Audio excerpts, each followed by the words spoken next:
jamais cessé de me battre.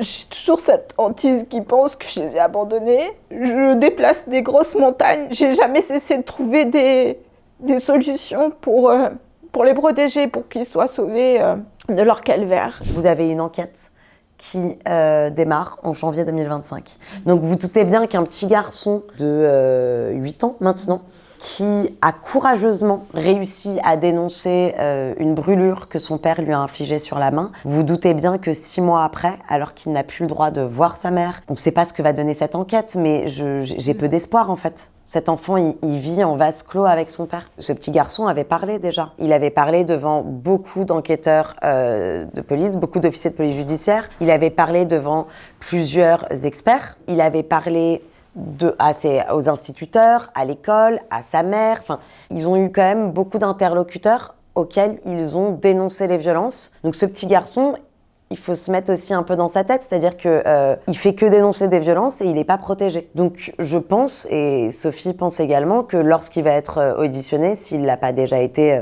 depuis le mois de janvier, il est fort probable qu'il dénonce pas les violences, puisqu'il vit avec son agresseur. C'était la dernière visite. Ils ont décidé, quelques semaines après, de lui envoyer par message, en lui expliquant que finalement, ils étaient face à un dilemme. Ils s'estiment incompétents parce qu'ils ne savent plus quoi faire face à la violence du père que les enfants continuent de dénoncer. Et donc, ils estiment que les visites en lieu rencontre n'ont plus lieu d'être et qu'ils ne peuvent plus rien faire pour cette famille. Alors là, je dois dire que je suis absolument stupéfaite parce que on est quand même face à des professionnels de la protection de l'enfance. Du jour au lendemain, ils décident de couper une nouvelle fois les liens entre la mère et les enfants.